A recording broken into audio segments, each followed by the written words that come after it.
Hello नमस्कार दोस्तों, स्वागत है आपका गुरुदेव एमएलटी क्लासेज में। मैं आपका दोस्त दीपक। आई होप आप सब ठीक होंगे। मैं आज आपके लिए एक नया टॉपिक लेकर आया हूं जिसमें हम बात करने वाले हैं केएफटी की, यानी कि kidney function test. Kidney function test के बारे में जानने वाले हैं कि किडनी फंक्शन में कितने पैरामीटर होते हैं और किडनी फंक्शन के क्या क्या कार्य है।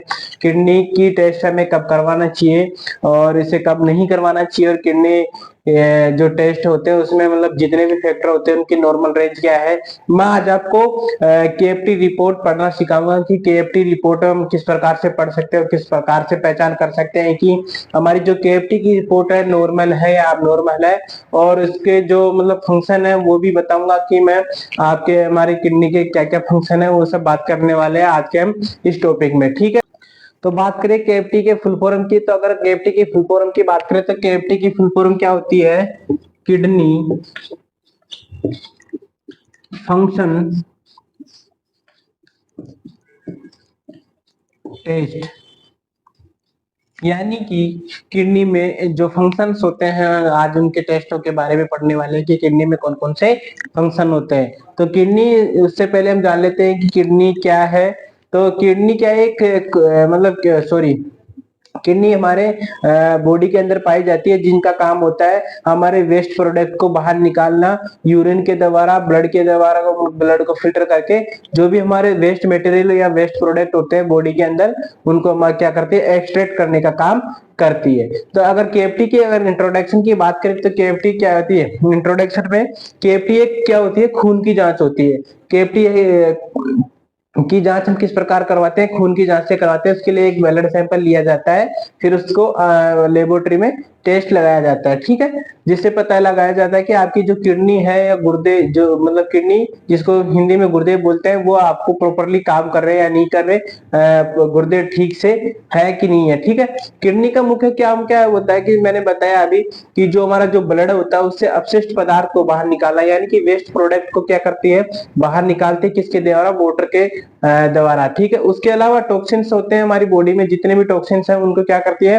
एक्सट्रैक्ट करती है, बाहर निकालने का काम करती है। अब बात करें इसके केएफटी के मुख्य जो पैरामीटर्स होते हैं, जो केएफटी के कितने पैरामीटर हैं उनकी बात करें तो केएफटी में हमारे मुख्य पैरामीटर होते हैं जैसे blood urea, creatinine, uric acid, और उसके अलावा सोडियम, पोटेशियम, क्लोराइड, और एक और होता है हमारे, होता है ब्लड यूरिया नाइट्रोजन। ये सब हमारे क्या है? केएफटी के फंक्शन है। ठीक है, तो आज हम एक एक को पढ़ने वाले हैं कि केएफटी में कितने फंक्शन। सबसे पहला रहेगा हमारा यूरिया। ठीक है, बात करें इसके पैरामीटर की, जो कि है यूरिया।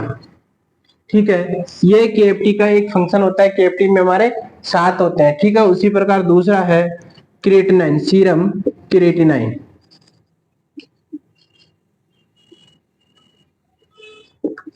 ठीक है, तीसरा रहेगा हमारे यूरिक एसिड, यूरिक एसिड। उसी प्रकार चौथा रहने वाला है हमारे BUN, यानी कि blood urea nitrogen. Blood urea nitrogen. उसके बाद हमारा पांचवा रहने वाला है सोडियम। उसके बाद हमारे छठा पैरामीटर है जो रहने वाला है पोटाशियम। उसके बाद हमारा सातवां पैरामीटर है जो रहने वाला है क्लोराइड। ये हमारे केएफटी के जो फंक्शन टेस्ट, जो केएफटी है उसके 7 पैरामीटर है, जिनके बारे में आज हम एक एक करके पढ़ने वाले हैं कि केएफटी में यूरिया का क्या कार्य है और इसकी नॉर्मल रेंज कितनी है। उसी प्रकार सीरम क्रिएटिनाइन की जो भी नॉर्मल रेंज होती है वो पढ़ने वाले हैं। तो चलिए मैं बताता हूँ सबसे पहले आपको यूरिया के बारे में कि यूरिया की नॉर्मल रेंज कितनी है और उसका क्या कार्य है बॉडी में, इसे किस प्रकार रोल करता है। तो बात करें हम, पहला है यूरिया। ठीक है, यूरिया की अगर नॉर्मल रेंज की बात करें तो यूरिया की नॉर्मल रेंज होती है हमारे, कितनी होती है? 15 से 40 mg/dl होती है। अगर हम यूरिया के नॉर्मल रेंज की बात करें तो यूरिया की जो नॉर्मल रेंज होती है कितनी होती है? 15 से 40 mg/dl होती है। ठीक है, अगर हमारा कहीं पे आप लेबोरेटरी में यूरिया की टेस्ट करवा रहे हो और इसमें आपका यूरिया अगर बढ़ा हुआ आ रहा है 40 mg/dl से अगर ज्यादा आ रहा है, हाई आ रहा है, तो आपकी बॉडी में कहीं ना कहीं किडनी में डिफेक्ट है, या कहीं ना कहीं किडनी में मतलब एडिमा या सूजन है, या फिर इन्फेक्शन है। ठीक है, अगर हमारे 40 से ज्यादा रेंज आ रही है तो। अब ये यूरिया कब बढ़ता है? यूरिया बढ़ता है हमारे शरीर में जो प्रोटीन है, वो प्रोटीन क्या करता है, धीरे धीरे ब्रेक डाउन होने लगता है। तो प्रोटीन के टूटने से क्या होता है, यूरिया अधिक बढ़ता है, हाई होता है, जिससे हमारी किडनी में खराबी होने लगती है, धीरे धीरे किडनी डैमेज होने लगती है। ठीक है, उसके बाद हम पढ़ने वाले हैं दूसरा दूसरा पढ़ेंगे हम सीरम क्रिएटिनिन। ठीक है, दूसरा हम पढ़ेंगे सीरम क्रिएटिनिन। अब सीरम क्रिएटिनिन की बात करें तो मेल में तो ये क्या होती है, मेल में तो 0.7 से लेके 1.3 mg/dl होती है। ठीक है, उसी प्रकार अगर फीमेल की बात करें तो फीमेल में हमारे क्या नाम से, फीमेल की बात करें तो फीमेल में कितनी होती है, 0.6 से लेकर 0.6 से लेकर 1.1 mg/dl होती है। ठीक है, अगर क्रिएटिनिन की बात करें, जो क्रिएटिनिन क्या करता है, हमारे बॉडी में हार्ट के बारे में बताता है कि हमारे हार्ट मसल्स तो प्रॉपरली काम कर रहे हैं कि नहीं कर रहे। तो अगर इसकी नॉर्मल रेंज की बात करें कि इसकी क्रिएटिनिन की, तो क्रिएटिनिन के नॉर्मल रेंज अगर मेल की बात करें तो मेल में 0.7 से लेकर 1.3 mg/dl होता है, और फीमेल की बात करें तो फीमेल में 0.6 से 1.1 mg/dl होता है। ठीक है, अब सीरम क्रिएटिनिन इनका क्या रोल होता है हमारी किडनी टेस्ट में, तो सीरम क्रिएटिनिन क्या करती है, जो हमारी जो कि ब्लड होती है उसको फिल्टर करने की क्षमता को बताती है कि हमारे किस प्रकार से ब्लड फिल्टर हो रहा है। अगर हमारा क्रिएटिनिन बढ़ा हुआ है तो हमारी क्या करती है, जो किडनी है वो ब्लड को फिल्टर करना धीरे धीरे कम कर देती है। यानी कि अगर क्रिएटिनिन डाउन है या नॉर्मल रेंज में है तो प्रॉपरली किडनी हमारी काम कर रही है। ठीक है, अब उसके बाद हम देखेंगे यूरिक एसिड। ठीक है, तीसरा हम पढ़ने वाले हैं यूरिक एसिड। ठीक है, यूरिक एसिड की अगर नॉर्मल रेंज की बात करें तो यूरिक एसिड की भी अलग अलग होती है। जैसे पुरुष की अलग नॉर्मल रेंज होती है और महिला की जो फीमेल होती है उसकी नॉर्मल रेंज होती है। अगर पुरुष की बात करें तो पुरुष की, अगर मेल की बात करें, अगर मेल की बात करें तो मेल में हमारे क्या होती है नॉर्मल रेंज, मेल की बात करें तो मेल में 3.5 से लेकर 7.2 mg/dl होती है। यूरिक एसिड की अगर बात करें तो यूरिक एसिड में हमारी जो नॉर्मल रेंज होती है मेल की तो कितनी होती है, 3.5 से लेकर 7.2 mg/dl होती है। और अगर फीमेल की बात करें तो फीमेल में क्या होती है, 2.6 से लेकर 6.0 mg/dl होती है। ठीक है, ये हमारे मेल और फीमेल की रेंज होती है। तो अगर हमारी बॉडी में यूरिक एसिड बढ़ा हुआ है तो यूरिक एसिड बढ़ने का मतलब है कि हमारे कहीं ना कहीं बॉडी में पेन होना स्टार्ट हो गया है, मसल्स में, सॉरी जॉइंट्स में पेन होने लगा है। अगर हमारे यूरिक एसिड बढ़ा हुआ आ रहा, आप अगर लेबोरेटरी में अगर यूरिक एसिड की अगर आप टेस्ट करवा रहे हो, जांच करवा रहे हो, तो हमारा क्या होता है, यूरिक एसिड अगर बढ़ा हुआ आया तो हमारे गठिया बाई हो सकती है, ऑर्थराइटिस हो सकते हैं, यूरिक एसिड बोल सकते हैं, जिसे हम गठिया बाई बोलते हैं। ये क्या करता है कि धीरे धीरे हमारी जो बॉडी में जो किडनी होती है उन पे क्या करता है, इफेक्ट डालता है और किडनी को डैमेज करने लगता है। ठीक है, उसी प्रकार हम पढ़ने वाले हैं ब्लड यूरिया नाइट्रोजन के बारे में, जो कि हमारा चौथा पैरामीटर है, BUN, जिसकी मैंने फुल फॉर्म बताई है, ब्लड यूरिया नाइट्रोजन। BUN की फुल फॉर्म क्या होती है, ब्लड यूरिया नाइट्रोजन। अगर इसके अगर नॉर्मल रेंज की बात करें तो इसकी नॉर्मल रेंज कितनी होती है, इसकी नॉर्मल रेंज होती है 7 से 20 mg/dl होती है। किसकी, ब्लड यूरिया नाइट्रोजन की अगर नॉर्मल रेंज की बात करें तो ये कितनी होती है, 7 से 20 mg/dl होती है। अगर ब्लड यूरिया नाइट्रोजन यूरिया से संबंधित पैरामीटर है, ब्लड यूरिया जो पैरामीटर है वो किससे संबंधित है, यूरिया से संबंधित पैरामीटर है। और ये क्या करता है कि ब्लड यूरिया जो पैरामीटर है वो क्या करता है कि किडनी की फंक्शन को बताता है, किडनी के फंक्शन के बारे में बताता है कि किडनी प्रॉपरली काम कर रही है नहीं कर रही है। ठीक है, उसी प्रकार हम देखेंगे पांचवा है हमारा सोडियम। सोडियम की बात करें तो हमारी बॉडी में सोडियम का भी काफी इंपॉर्टेंट रोल होता है। तो सोडियम के नॉर्मल रेंज की बात करें तो सोडियम का जो नॉर्मल रेंज होता है हमारा 135 से लेकर 145 एम ई क्यू पर एल सॉरी पर एल होता है। सोडियम की अगर नॉर्मल रेंज की बात करें तो सोडियम का जो हमारा नॉर्मल रेंज होता है 135 से 145 एमईक्यू पर एल होता है। अगर हमारी लेबोरेटरी में सोडियम की जांच करवाने के पर अगर 135 से 145 के बीच आ रही है तो हमारी रिपोर्ट कैसी है, नॉर्मल है। अगर इससे ज्यादा हाई आ रही है, 145 से ज्यादा आ रही है या फिर डाउन आ रही है तो हमारी रिपोर्ट क्या है, सोडियम की रिपोर्ट अब नॉर्मल है। ठीक है, तो अगर पोटेशियम की जांच किसके लिए की जाती है तो पोटेशियम की जो जांच होती है, जो हमारे बॉडी में जो फ्लूइड होता है, वाटर होता है, उसको बैलेंस बनाए रखने का काम करता है। कौन करता है, सोडियम। और देखा जाए तो जो वेन्स की जो कार्य प्रणाली है उसको भी कंट्रोल करके रखता है सोडियम। इसके अगर ये इसकी वैल्यू हाई और अगर लो हो तो हमारी बॉडी में क्या वेन्स की जो कार्य प्रणाली है वो नॉर्मल हो जाएगी, जिससे हमारी किडनी में इफेक्ट पड़ने लगेगा। उसी प्रकार हम बात करें क्या नाम से सॉरी इसको हम Na+ के नाम से भी जानते हैं सोडियम को। ठीक है, उसी प्रकार हम बात करें 6 नंबर की, जो कि हमारे है पोटाशियम, जिसको हम के नाम से भी जानते हैं। K+ यानी पोटाशियम साइन है इसका। जो पोटाशियम है उसको हम इस प्रकार से इंडिकेट करते हैं। ठीक है, अगर इसके पोटेशियम की जो नॉर्मल रेंज है उसकी बात करें तो पोटेशियम की नॉर्मल रेंज होती है हमारी 3.5 से लेके कितनी होती है, 5.0 MEQ पर एल होती है। ठीक है, अगर पोटेशियम की बात करें तो पोटेशियम भी हमारा TFT का क्या होता है, फंक्शन है, जिसको हम K+ से रिप्रेजेंट करते हैं। जिसकी नॉर्मल रेंज की बात करें, अगर पोटेशियम के नॉर्मल रेंज की बात करें तो पोटेशियम का नॉर्मल रेंज कितना होता है, 3.5 से लेके 5.0 MEQ पर EL होता है।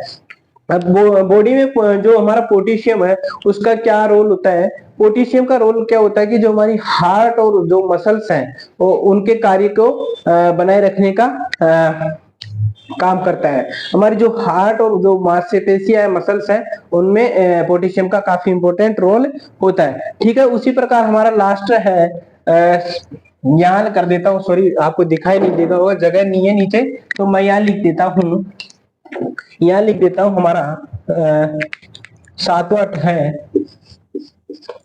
7वां है हमारा क्लोराइड। ठीक है,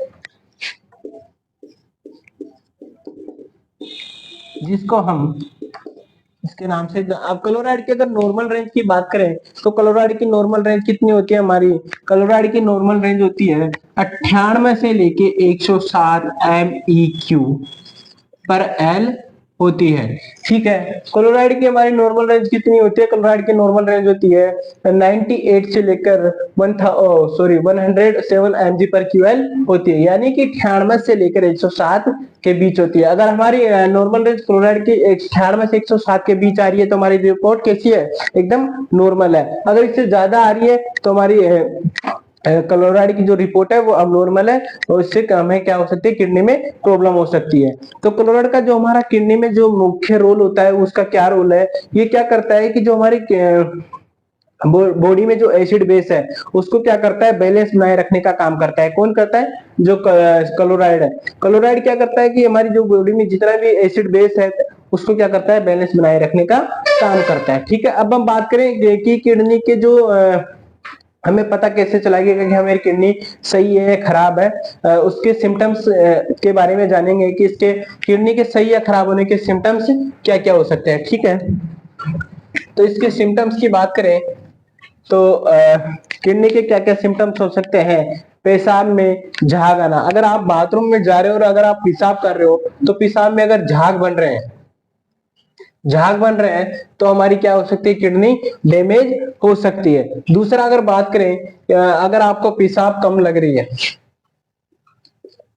अगर यूरिन आपका जो अगर पेशाब कम मात्रा में जा रहे हो तो भी हमारे किडनी के डैमेज होने के सिम्टम्स हो सकते हैं। और तीसरा अगर बात करें किडनी बार बार, अगर आप बार बार पेशाब जा रहे हो, अगर आप बार बार मतलब बार बार या ज्यादा मात्रा में अगर बार बार पेशाब जा रहे हो तो भी आपकी किडनी डैमेज हो सकती है। उसके अलावा आपके जो पैरों में, हाथों में, वहां पे क्या होगी, आपको सूजन दिखने लगेगी, ठीक है। उसके अलावा क्या होगा, आपको सूजन दिखने लगेगी, सूजन होने लगेगी आपके पैरों में, हाथों में, इनमें सूजन दिखाई देगी, तो भी आपका क्या हो सकता है, किडनी डैमेज हो सकती है। आपको किडनी टेस्ट करवाना चाहिए। उसके अलावा आपकी बॉडी में वीकनेस रहेगी, थकान रहेगी, कमजोरी रहेगी। उसके अलावा आपका जो उल्टी का मन रहेगा, मितली होएगी, उल्टी करने का जी करेगा। उसके साथ ही अगर आपकी BP regular high blood pressure है, बीपी हाई रहती है, तो भी आपको किडनी टेस्ट करवाना चाहिए, ठीक है।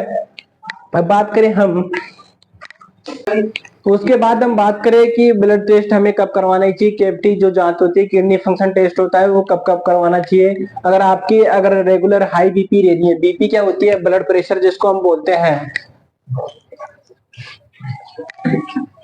ब्लड प्रेशर होता है, अगर वो रेगुलर हाई है, अगर आपका ब्लड प्रेशर रेगुलर हाई रहता है तो भी आपको किडनी फंक्शन टेस्ट एक बार जरूर करवा लेना चाहिए। उसके अलावा अगर आपके डायबिटीज है या आप डायबिटीज के मरीज हो, अगर आपके शुगर है परिवार में किसी के भी, तो भी आपको क्या करना चाहिए, सॉरी, केएफटी टेस्ट करवाना चाहिए। अगर आपको बार बार पेशाब आ रहा हो या पेशाब में जलन हो या कम पेशाब आ रहा हो तो भी आपको किडनी फंक्शन टेस्ट करवाना चाहिए। उसके अलावा अगर आपके पैरों में या बॉडी में कहीं पे भी सूजन है तो भी आपको क्या करना चाहिए, किडनी फंक्शन टेस्ट करवाना चाहिए। और उसके अलावा अगर आप यूरिन की या पेशाब की जांच करवाते हो जिसमें आपका अगर प्रोटीन अबनॉर्मल आ रहा है या प्रोटीन ट्रेस आ रहा है, प्रोटीन प्लस आ रहा है, तो भी आपको क्या करना चाहिए, किडनी की जांच करवानी चाहिए। उसके अलावा अगर आप किडनी की जांच करवाने जा रहे हो कहीं लेबोरेटरी में, तो आप क्या करें कि खाली पेट जाना।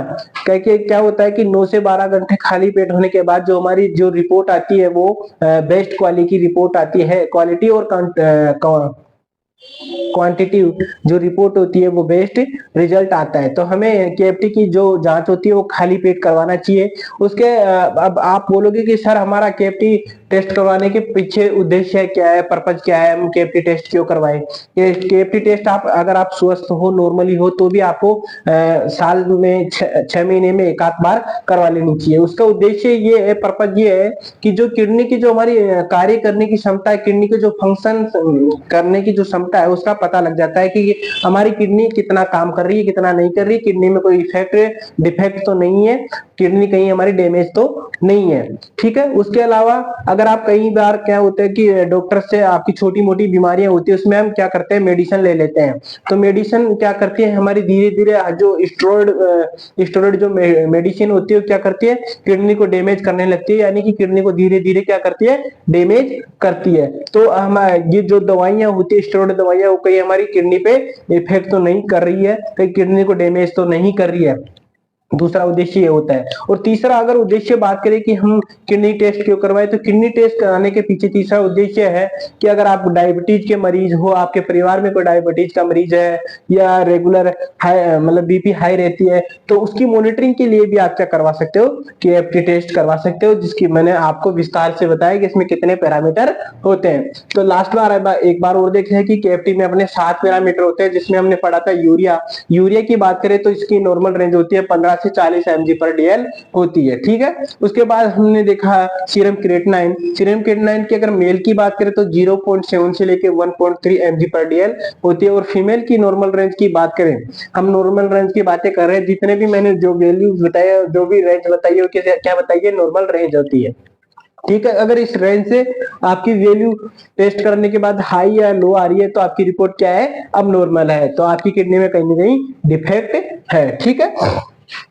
तो सीरम क्रिएटिनिन की जो मेल की बात करें तो 0.7 से लेकर 1.3 mg/dl होती है, और फीमेल की बात करें तो 0.6 से लेकर 1.1 mg/dl होती है। उसी के बाद यूरिक एसिड की बात करें तो यूरिक एसिड मेल में 3.5 से लेकर 7.2 mg/dl होता है, और फीमेल की बात करें तो फीमेल में 2.6 से लेकर 6.0 mg/dl होता है। उसके बाद हमने चौथा पैरामीटर देखा था BUN, यानी कि ब्लड यूरिया नाइट्रोजन, जिसकी नॉर्मल रेंज की बात करें तो 7 से लेके 20 mg/dl होती है। उसके बाद हमने पांचवा पैरामीटर देखा था, जिसमें हमने पांचवा पैरामीटर में बात की थी सोडियम की।